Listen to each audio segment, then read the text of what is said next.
Halo, bertemu lagi dengan saya Setiani dalam mata kuliah Cost Accounting.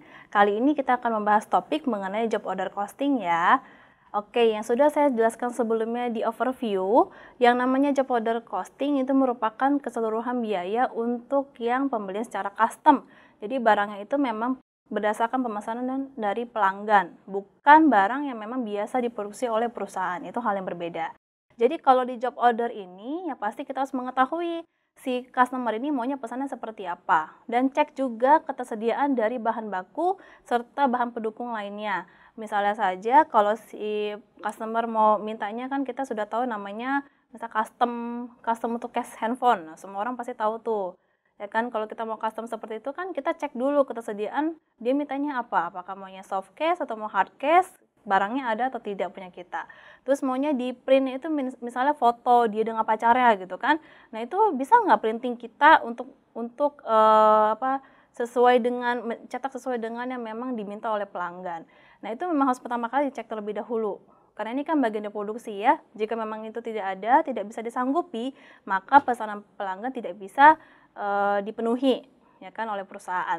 Jadi di job order ini sudah pasti yang tadi sudah dicek dulu ketersediaan dari bahan bakunya juga, lalu dari mesinnya juga bisa untuk dicek terlebih dahulu, itu masuk ke dalam factory overhead, lalu ketersediaan juga tenaga kerjanya gitu ya. Sudah pasti kan kalau memang kerja di perusahaan harusnya tenaga kerjanya ada gitu ya.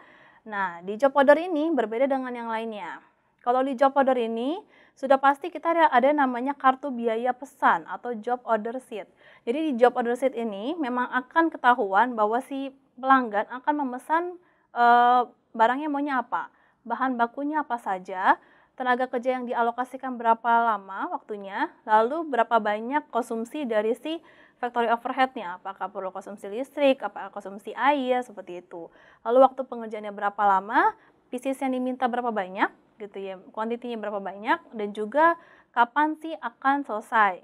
Nah, itu kan karena pesanan pelanggan ya.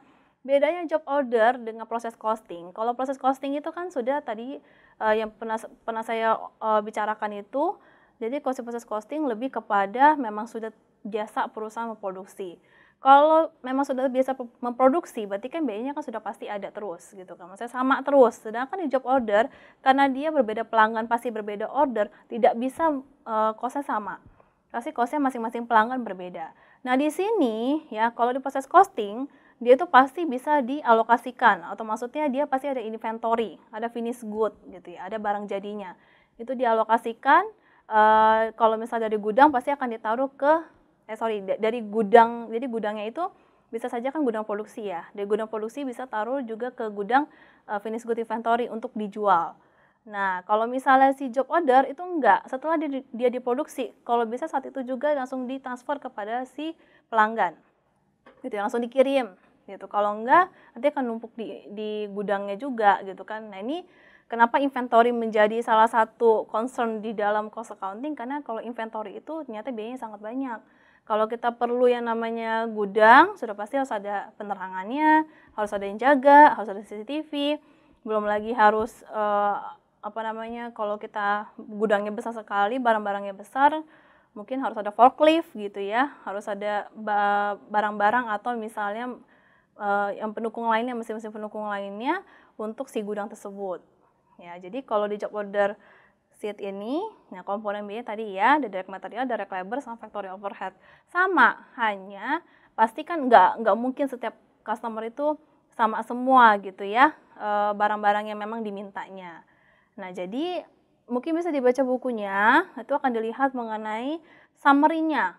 Apa saja sih ada direct material, direct labor, factory overhead. Lalu ada setelah ditambahkan semuanya ada total factory cost. Nah, tapi di sini kita juga bisa langsung menuliskan selling price-nya berapa, lalu factory cost-nya berapa, marketing expense-nya berapa, admin expense-nya berapa, sampai ke profit kita berapa. Hanya saja ini jangan sampai diinformasikan kepada pelanggan. Nanti ketahuan profit kita berapa ke pelanggan, kan bahaya juga gitu ya.